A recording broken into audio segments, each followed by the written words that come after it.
Communication Storytelling Assignment, Road to Recovery by Winkenwerder. Up until the age of 15, I identified myself as a basketball player. Not someone who just played the game, but it was a way of life for me. I had played basketball since I could remember, and I always enjoyed not only being on a team, but also competing against others for the love of the sport. I grew up with people on my travel and recreational teams. We grew as a team and individuals. My dream was to always play for my 4A high school team and maybe even in college if I had the opportunity. I had worked my whole life towards this goal, going to 4 national tournaments with my travel basketball team and having an undefeated season during my time in middle school. As freshman year came around, the fall was there as well, and it was my time to start at T.C. Robertson High School, and I could not have been more excited. I tried out for the tennis team the week before school started, and I made the team and was even our number 4 player as a freshman. I was feeling confident after a very successful freshman tennis season, and after 4 months, I was ready to start basketball season. The next week after tennis had ended, I attended my first open gym. This is the day I had been waiting for. As I was scrimmaging, I could picture myself playing in the packed gym, filled with students, faculty, friends, and my family cheering me on.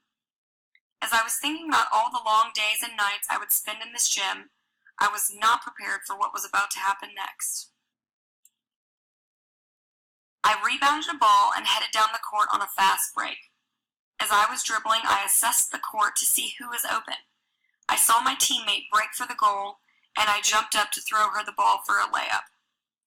I have done a jump pass hundreds of times before, but at that moment, when my foot hit the ground, I could feel my knee shift and I heard a pop.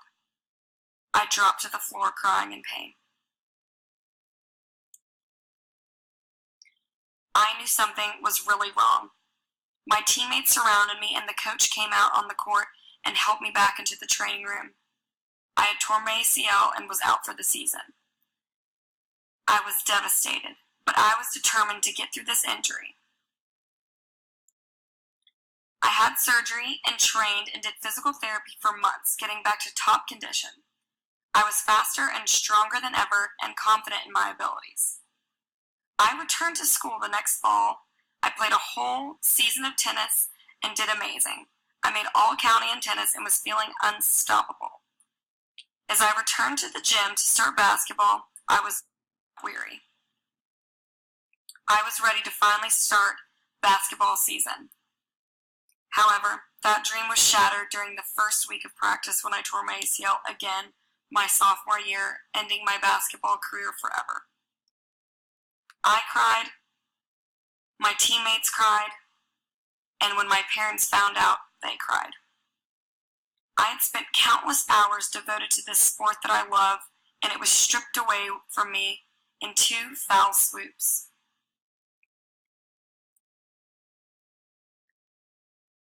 This was one of the hardest experiences of my life.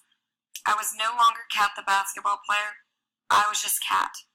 I had to give up my lifelong dream and find a new identity. Even though it was a long road, I still have the wonderful memories of playing basketball, and I will always love the sport.